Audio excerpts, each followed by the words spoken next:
Welcome to the Life After 50 show. I am so excited to be here. The Life After 50 show, it's what you need to know for the second half of your journey. I'm Katherine Watson, and I will be your host today. We are here today with Gina Powell with Caring Transitions. For all of you who are needing to move an aging parent, you're going to want to stay tuned and listen to this show. She has some great information and great tips for you. Today's show is sponsored by FindHoustonSeniorCare.com. FindHoustonSeniorCare.com is the number one resource for anything senior care and senior related in the greater Houston area. It's a web directory and so much more. There's over 500 articles, podcasts, and videos on the site, as well as listings for elder law attorneys, assisted living, home care, home health, hospice companies, and so much more. Find Houston Senior Care. So back to Gina. We are going to be talking today about the 6 steps to senior transition, 6 steps to moving. So Gina Powell and her husband Ray own a company called Caring Transitions of Metro Houston. And the two of them wanted to create a business that would make a positive impact on seniors and their families. With Gina's background in hospice and Ray having a strong project management background, Caring Transitions just seemed like the perfect fit. And let me tell you, this is a business like no other. So many people out there, and many of you listening today may not even really know what this business can do for you and your family, but you're getting ready to find out. So hang on and get ready to listen. Caring Transitions can take the stress out of a transition. And anybody here, has anybody listening moved before? If you have moved before and you're listening to this broadcast, just put in the comments below, yes, I've moved. It's not easy if you're moving. It's challenging, no matter what your age. But if you're a senior and you have lived maybe in the same house for 30, 40, 50, or over 60 years like my mother-in-law did, it can be quite overwhelming. There's a lot of memories in that home. And trying to figure out what to do with everything, trying to sort through it all. Families are just really stressed with this. A lot of times the children have to move an aging parent after a crisis has happened. That happened to my family. Or you may have to clean out a home after the death of somebody that you love, and that's not easy. All of these issues can be easily helped with a caring professional like Gina. So I'm going to bring Gina on, and she's going to be able to tell you all about it. Let's bring her up to the lobby now, up from the lobby rather. Here's Gina. Thank you, Gina, for being on the show today. I really appreciate you taking the time out of your busy schedule to talk to us and help people understand a little bit more about what you do. And I forgot to mention, Gina is a certified relocation transition specialist. Hi, Catherine. Thanks for having me. Be glad to tell everyone kind of the process we go through, the things you think about, and we can go from there. Great. So first, let's start off by just explain to us, what does that mean, a certified relocation transition specialist? What does that mean? It's a certification that means we've had training specifically in dealing with primarily the senior market is what we work with. So we have had coursework and testing, and it is actually a requirement of the Caring Transition franchise that we all be CRTS certified. Okay. All right. So I'm going to go ahead and put up your website here too for people so they can get more information. Gina, let's just start with the 6 steps. What would be step 1 that people need to focus on if they're looking to either move themselves or maybe they're moving a parent or a loved one? Okay, our first step is to establish a plan. Okay. You have to sit down and think through it. We suggest you use bite-sized plans. Break it down. I have a great little 8-week calendar. If somebody lets me know they can use it, I'll be glad to send it to them. But it's 8 weeks, and it kind of breaks down the pieces you need. But the first thing you need to do is establish a plan. Keep it in small pieces. You need to establish a timetable. You need to get your family and friends involved. It's going to help with the plan. And particularly if you are moving someone who is older and is going to need some assistance, definitely need to get them involved. And it does help to have qualified professionals. I mean, right. You can do it. You can do it. It will probably take you a lot more time and a lot more emotional input. Yeah.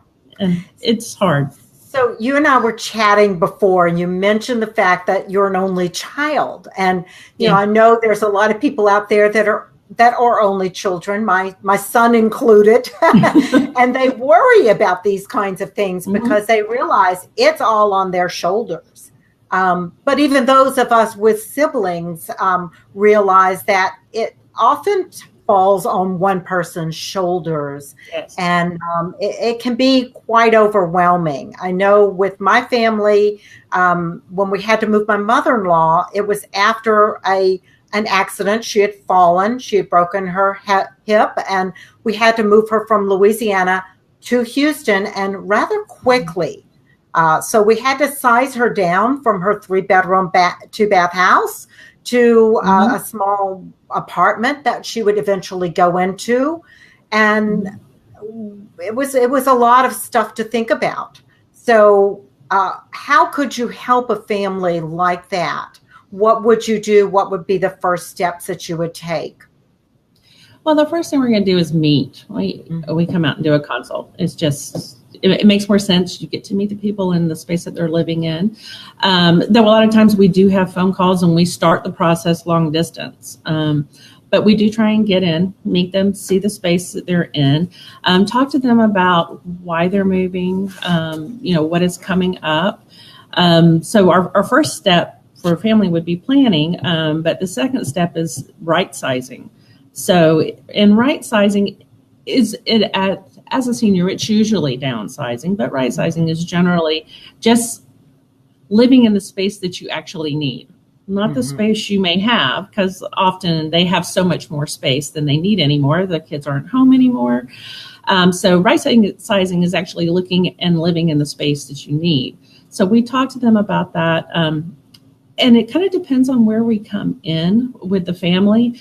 If something has just happened, sometimes, they've had a fall and maybe they're in rehab and they know when they come out of rehab, they're not going to be able to continue in their home by themselves. So we would come in and we can get them referred out to case managers. We work with geriatric case managers if you're looking for possible placement, if you're looking for, anything, if you're not quite sure. But we can help from the beginning piece. If we come in and they know where they're going, then really we kind of say, let's come in the house, let's look around. And what is very helpful, and this is a part of planning, it would be our third step, but if you're planning to do this yourself, I really recommend you get a space plan for wherever they're moving to. It makes a tremendous difference. And this really helps with the next step, which is going to be dealing with all the stuff. Mm-hmm. So what we typically do is I would come in with a space plan and we'll start talking about, okay, we're going to be downsizing, and what are the things, how do we help them do that? Because they're going to have to make a lot of choices. So what I always say is you need the practical things. Okay, no matter what space you're coming into, you need to go into, you need a bed, a table, a hard chair. You need these basic things. So we walk through the house. and we talk about those things that they're going to need. I'm kind of tips. I'm always looking for a drop leaf table. They're wonderful. They're handy. I use them a lot for little breakfast notes. So we start walking through, and we're talking about the things they need. And it's always really important too, though, to talk about things they love, because the objects that they love are their touchstones. I mean, it's what makes their house a home to them. If you're dealing with someone who has some cognitive difficulties with dementia, Alzheimer's, those become really important, because a lot of times those are the things they still remember. So we really make a point of getting them into the house.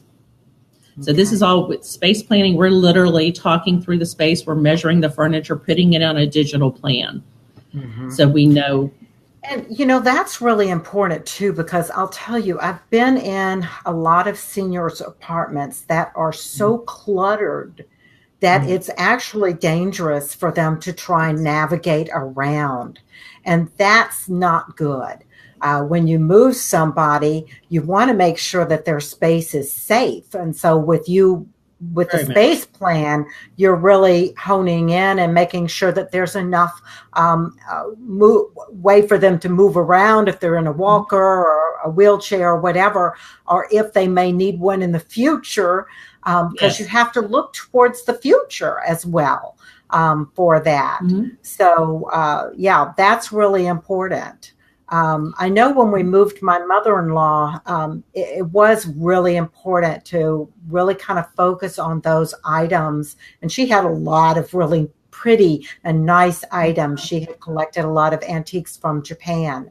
And we knew we couldn't take all of them, but we wanted to make sure that we got some of them there so that she felt like this was her home. And so that was important. Yeah. Well, and sometimes with a space plan, what it helps us do is they have 4 cabinets and they may all fit within, you have one space for a cabinet and we can give them the dimensions. And sometimes you have to make choices, and I tell them, these are the things you like, and we might have to prioritize, but I will say, we could have this or this or this in this space. So even though they can't take everything, they're making the choice. And this is what's really important, is that they make the choice. I always try and explain to them, if you don't make the choices yourself, down the line, somebody will probably have to do it for you. And they may very well not know what your preference would be. Exactly. And that is exactly what happened with my mother-in-law, Gina. We had been trying to get her to move for quite some time so that she could make those choices, but she didn't. And then she had the accident and we had to make the choices. And I tell the story of the purple pantsuit. My sister-in-law and I were cleaning out her closets, and she had tons. I mean, she had every closet in the house. After her husband died, she just took them all over, and she had clothes in all of them, and her clothes. And we started going through, and there was no way we could bring all of them, right? And so we're going through, and we came across this purple pantsuit, and both of us said, "Well, I've never seen Pat wear that," And so off it went to Goodwill. Well, after I got her moved in her new apartment, they had a Red Hat Ladies Club. And she was looking for her purple pantsuit to wear with her red hat for the Red Hat Ladies Club. This was what she wore. Oh, I felt so bad. But, there was nothing I could do. It was long gone. Yeah. So don't let somebody take your purple pantsuit. But sometimes it happens, and families are kind of left holding the bag, and you do the best you can. But it helps to have somebody from the outside looking in, that it doesn't have the emotional attachment, because I know it causes a lot of strain with siblings. I've experienced it myself, and I've seen it with other families. There's a lot of strain that happens, and it's not necessarily, people always think it's about the siblings want the stuff. Sometimes it's that, but sometimes it's just the emotions that they're caught up in. and to have somebody like you in there to help guide, I think would have been a big benefit. So do you do a lot of that? We are often the neutral third party kind of person in there.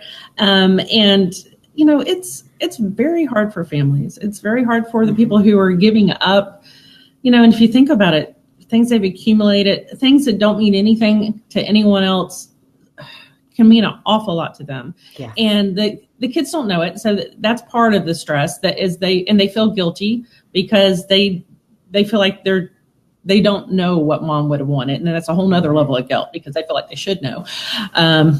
And there's just, and then when you have, even with siblings, we see typically, yes, there's one person, usually a woman, who is actually responsible for the majority of the decision making. Usually she's local or closest. And it's also an awful lot to expect one person to do. And I do see not anger, but I do see some resentment that there's often one person who has to do it. And then the other people are feeling like they feel guilty or they feel like they're not being involved or like they're missing things. And honestly, I don't see a lot of times that the kids necessarily want the objects. It depends on what they are. You know, by the time our parents go, we typically have most of the things our parents would have wanted to give us. So yes, but space planning is very important. Safety, yes. When I'm designing a space, I'm assuming someone will eventually be in a wheelchair. So I'm always looking at, I'm planning that way. Right. Gina, one thing I want to touch on too is because I know a lot of people don't realize it, but you were mentioning earlier when we were chatting that you deal with a lot of families in Dallas. And the great thing is because Caring Transitions is a big franchise and there's 200 or so franchise owners across the United States, you can work in tandem with somebody else. So tell us how that works. Well, typically we would do the front end. I would meet with the client and the family. We will do the space planning. We will help them go through the process of the decluttering. So we're actually working with them on, when we go into a house, we're breaking down things too. Is it sellable? Well, first, do they want to keep it? Can it go to family or friends? Is it sellable? Is it donatable? And then after that, we just have trash. So we're trying to get it out. So what we would do on our front end is go through all those processes with them, do the space plan, get everything on the truck, send them, in this example, to Dallas, though I've moved people across the country, all kinds of different cities. And the Caring Transitions franchise on the other end will then meet the truck when it arrives at the community or at the new house. They will use my space plan to get everything put in the right place in the new home. And they will unpack everything, set the clocks, which is what we do on our end in a local move. You set the clocks, hang the pictures if you want, make the bed, everything. So when they come in, of course, take the boxes and trash away. And when they come in, everything's set up. And it's much less stressful for them to come into an already set up space. We pay attention to things like mirroring.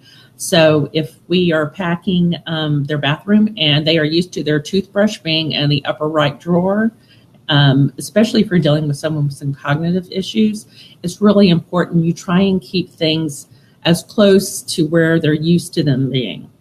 So we pay a lot of attention to that. That's Take pictures. Interesting. That's very important. So you look at what the house looks like right now, where things are. That's, I have moved a number of times in my life, Gina. And one of the most frustrating things is when I first get into a new house, opening every cabinet to find a glass or to find a dish because it's not in the same place as my last house. And so, boy, that's, what a brilliant tip. If you got nothing else out of this today, get that tip. Mirroring. I love that. So when the senior walks in, typically, what do you usually hear? They're usually really happy. because it's set up, and feels like home to them, doesn't it? And that's what we're going for. I mean, it's a very stressful. I mean, honestly, it's a very stressful move. But if you can do things like make sure that they have the things that really, really mean the most to them. If they have touchstones, if you can mirror it so they're not, it helps with the disorientation. Because it can be, like you said, it can be very disorienting to walk in and someone else has set up your house. Well, if we pay attention, if you have that little etagere of all your knickknacks and you know where you can find things, we take pictures of it and we put it back together. We put them back on the same shelf in the same place they were. So it feels much more natural and it helps them acclimate much quicker. That's another really big thing too. Yeah. A tip, a lot of these communities particularly have some space or a shelf or something right outside the door. We always plan ahead and think of the things, what are we going to put there? Because a lot of communities, the halls are long. It can be disorienting if you're 20. Absolutely. I have been in some of these communities and it's like, I would get lost here. Yeah. And they do. And so we are also thinking of what are we going to put at the front door? What means, again, something for them, pictures. Sometimes it's a statue of a little dog or, whatever it is that helps them notice theirs, that it's them. Yeah. Something that means something to them. Absolutely. Yeah. Absolutely. That connects and says, hey, this is my place. Oh, that's good. That's good. So what other, we've gone through, step 1 was planning. What was step 2? Right sizing, committing to the space you actually need to live. 3 is getting your space plan and making, deciding really what you want. So 4 is really that decluttering, and it kind of goes with the space plan. You need the space plan, but you have to have some conversations around what it is you want. After that, you've still got a lot of stuff left and you may be trying to figure out what the smaller things, maybe not the furniture, but the other things you're going to take or you're not going to take. And there is a great little study that came out of the University of Kansas that was called Household Moves. And it said there's 3 reasons people acquire things. It's useful. So number 1. 2, it is personal gratification, artwork, collectibles, things like that. Or 3, it demonstrates personal success. So sometimes people have things because they make us feel good. They make us feel we're successful. And then the same study then said, why do people get rid of things? It's either it loses its functionality. It no longer supports your sense of self, or your personal functioning changes. Example, skiing. I can no longer ski. I can no longer do some activities. So then I would, that would be a reason I would also get rid of items. We have a great little 10 questions to ask when you're decluttering kind of handout. And it's briefly, I'll zip through them, but I'm sure we can get them out to you if you would like them. Is it something you use regularly? So is it something that you use pretty regularly? Is it something you love? Is it something you're keeping out of a sense of obligation? Did somebody give you that painting and you really never have liked it and you really never wanted it on your wall, but you felt obligated to keep it? This is the time to let it go. You have the great excuse. You're downsizing. This is your freebie. Do you think you should love it? Is it something expensive somebody gave you or you bought and you feel like you should keep it? Are you saving it just in case? Do you have multiples of the same thing? You'd be surprised how many vacuums people have. Or just multiples and multiples. And then we'd kind of say, okay, you have these 4 things that do the same thing. Which one do you prefer? And let them choose. Is it broken? When you're holding on to it, you're going to fix it. I see this a lot with the older generation because they're so frugal and they went through a period of time when they didn't have things. And it is hard for them to give up things that have any kind of value because they're thinking someone can use it. I've not had it before, so it is hard for them. And always, can you use the space that's allotted for this object? Can you use it for something better, something that you enjoy more, that you can get more use out of? So those are kind of the questions to ask yourself when you're deciding yes or no. and be aware how much you need to downsize. If you're going from a 3,000 square foot house and you're going into, a 1,000 square foot apartment, be practical. You need to downsize by about 2/3. And that's kind of a rule of thumb, but it helps. Okay. All right. So we've got just a few more minutes. Okay. What are the other steps? And let's just talk about those real quick. Okay. Well, then the fifth step is literally the move. It's just you need to contract a moving company. You need to buy boxes, you pack, you need to notify your service providers. And this is all things that you can do, right? Mm-hmm. So yes. as a person coming in as a transition specialist, you would be able to handle all of that stuff for the family, so they don't have to worry about it. You would coordinate with the movers. You would probably meet the movers there, right?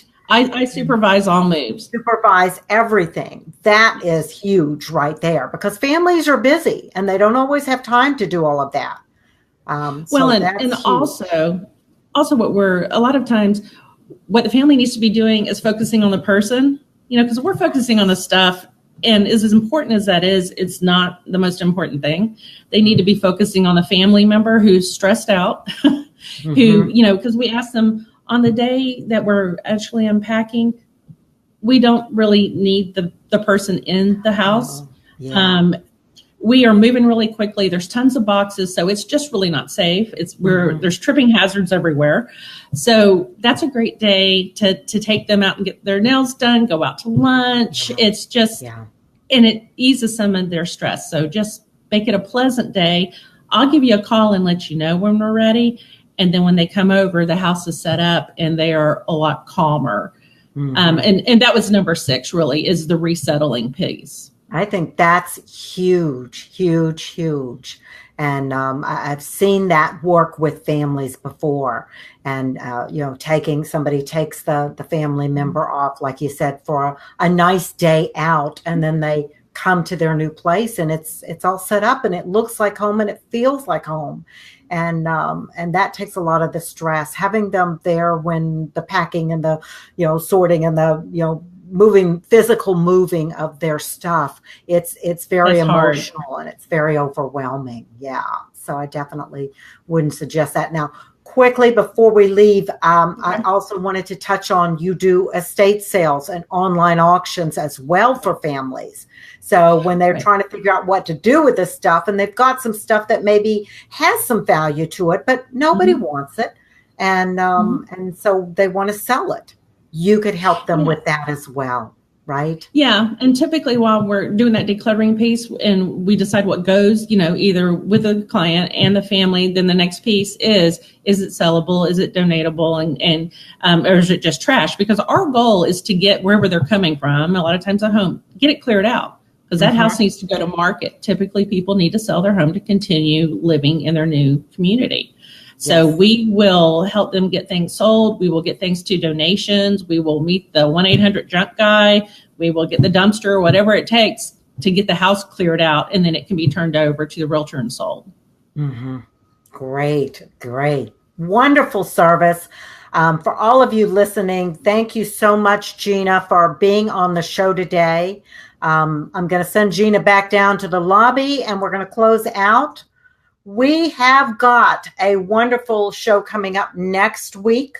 We're going to talk about the longest day, what it is, why it matters. We're going to be talking with somebody from the Alzheimer's Association, I believe it's Catherine Berkman. And we will be talking about the longest day, how you can get involved, and why it really matters. So do tune in next Monday for that show. And as always, I thank you for showing up. If you would like to be on the show or you would like to sponsor some shows, please reach out to us. You can fill out the application on Find Houston Senior Care /guest-application. And that's where you can fill that out. If there's somebody you would like to have on the show or a topic you would like us to talk about, please let us know in the comments below. Gina had some great handouts. I'm going to ask her to send those to me, and I'm going to put them in the Life After 50 group. So if you are a member of the group, you'll be able to access those. And if you're not a member of the group, I invite you to join. And we'll have those available in the unit section of the Life After 50 show group. So thank you again, Gina, for being on the broadcast today. And thanks, everybody, for tuning in. This is Catherine Watson signing off from Life After 50. Have a great day.